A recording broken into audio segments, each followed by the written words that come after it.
Hello students. आज हम 8वीं कक्षा के एक बहुत इम्पोर्टेंट चैप्टर पौधे एवं जंतुओं का संरक्षण के बारे में पढ़ेंगे। किसी विशेष क्षेत्र में पाए जाने वाले पेड़ पौधे वनस्पति जात कहलाते हैं, जबकि किसी विशेष क्षेत्र में मिलने वाले जीव जंतु प्राणी जात कहलाते हैं। मनुष्य के कुछ क्रियाकलापों द्वारा वनस्पति जात व प्राणी जात पर संकट है। इन्हें संरक्षित करने की आवश्यकता है, अर्थात इन्हें बचाने की आवश्यकता है।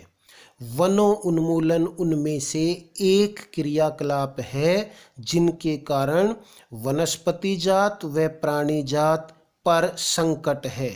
वनों उन्मूलन क्या होता है? वनों की अंधाधुंध कटाई, वनों को बहुत ज़्यादा मात्रा में काटना वनों उन्मूलन कहलाता है। वनों को क्यों काटा जा रहा है? कृषि कार्यों के लिए, कारखाने बनाने के लिए, फर्नीचर बनाने के लिए लकड़ियाँ चाहिए, ईंधन के लिए लकड़ी प्राप्त करने के लिए। वनों में कभी कभी आग लग जाती है जिन्हें हम दावानल कहते हैं। बारिश न होने के कारण सूखा हो जाता है। इन सब कारणों से वन कम होते जा रहे हैं। इन्हें वनों उन्मूलन कहते हैं, जिसके परिणाम स्वरूप क्या होता है?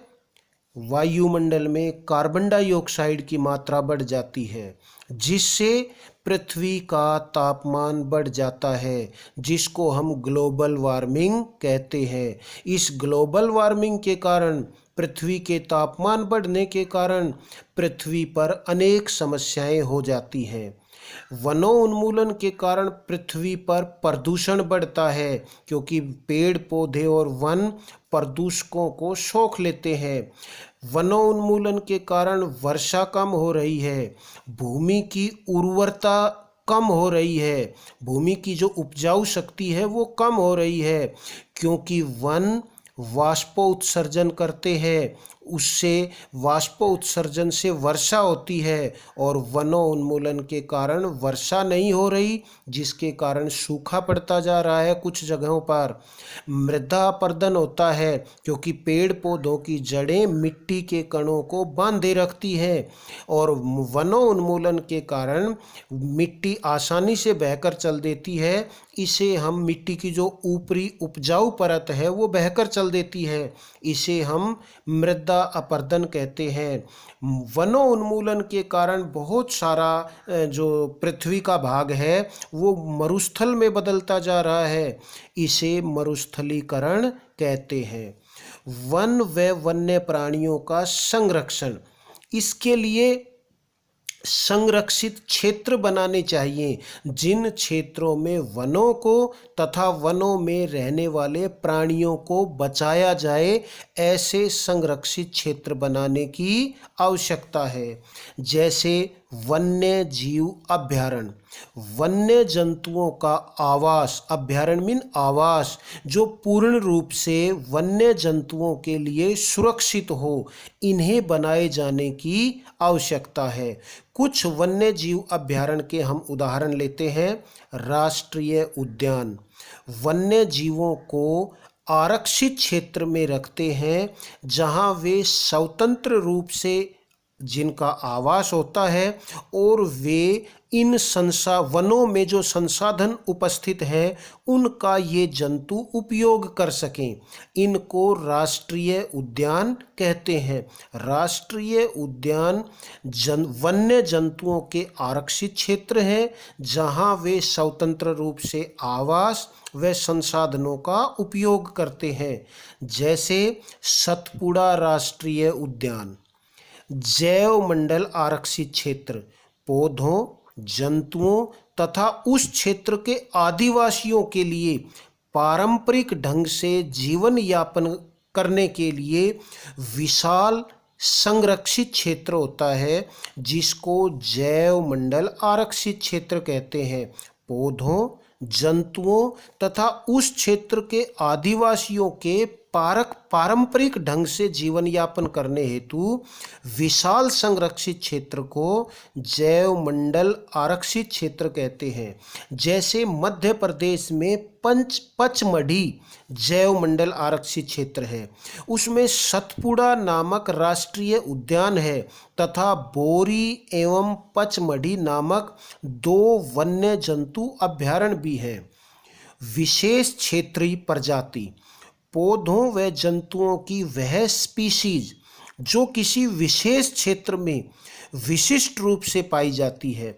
विशेष क्षेत्र में पाई जाने वाली पौधों व जंतुओं की स्पीशीज को विशेष क्षेत्रीय प्रजाति कहते हैं। जैसे पचमढ़ी जैवमंडल आरक्षित क्षेत्र में साल व जंगली आम विशेष क्षेत्रीय वनस्पति हैं और विशाल बड़े आकार की गिलहरी तथा उड़ने वाली गिलहरी विशेष क्षेत्रीय प्राणी हैं। वन्य प्राणी अभयारण्य क्या होता है? ऐसे क्षेत्र जहां वन्य प्राणियों के लिए अर्थात जंतुओं के लिए सुरक्षित व संरक्षित स्थान होता है, उनके लिए रिजर्व होता है वो स्थान, उन्हें वन्य प्राणी अभयारण्य कहते हैं।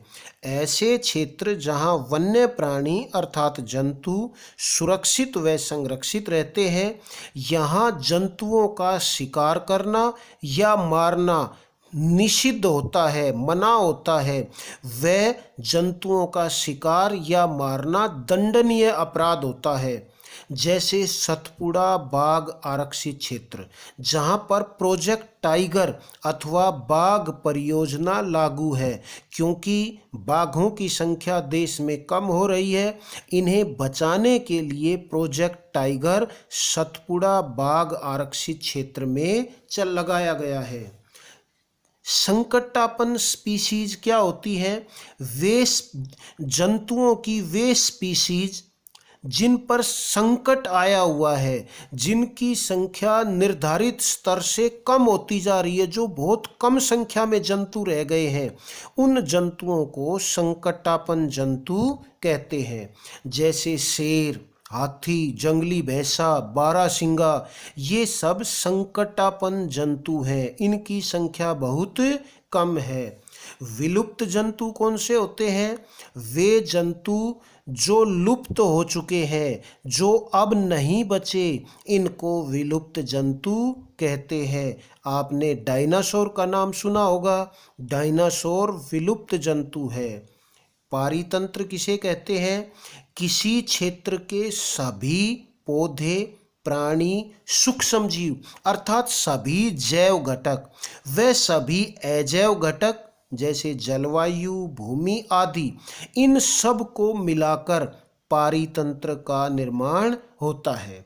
पारितंत्र किसी क्षेत्र के सभी पौधे, प्राणी, सूक्ष्म जीव, जलवायु, भूमि, ये सब जैव तथा अजैव घटक संयुक्त रूप से पारितंत्र का निर्माण करते हैं।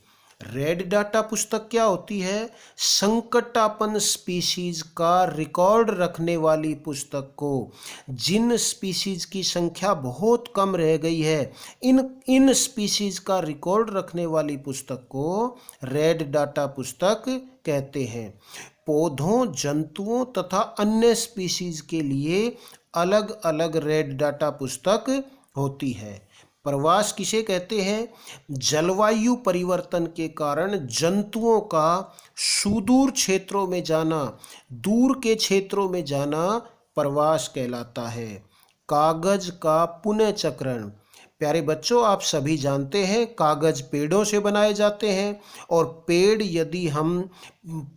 पेड़ों को यदि हम बचाना चाहते हैं तो कागज को वेस्ट होने से बचाना चाहिए और उपयोग किए हुए कागज को पुनः चक्रित करके उन्हीं कागज को दोबारा से प्रयोग करना चाहिए।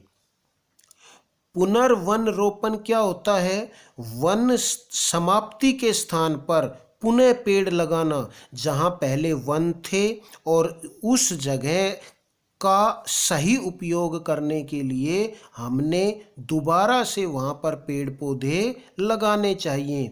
इसे पुनर्वन रोपण कहते हैं। तो ये था 8वीं कक्षा का पौधे एवं जंतुओं का संरक्षण। यदि आपको वीडियो अच्छा लगे तो लाइक बटन ज़रूर दबाना, अपने फ्रेंड्स के साथ ज़रूर शेयर करना। वीडियो यदि आपने अभी तक चैनल सब्सक्राइब नहीं किया है तो चैनल को सब्सक्राइब ज़रूर करना, ताकि आने वाली वीडियो सबसे पहले आप तक पहुंच सके। धन्यवाद।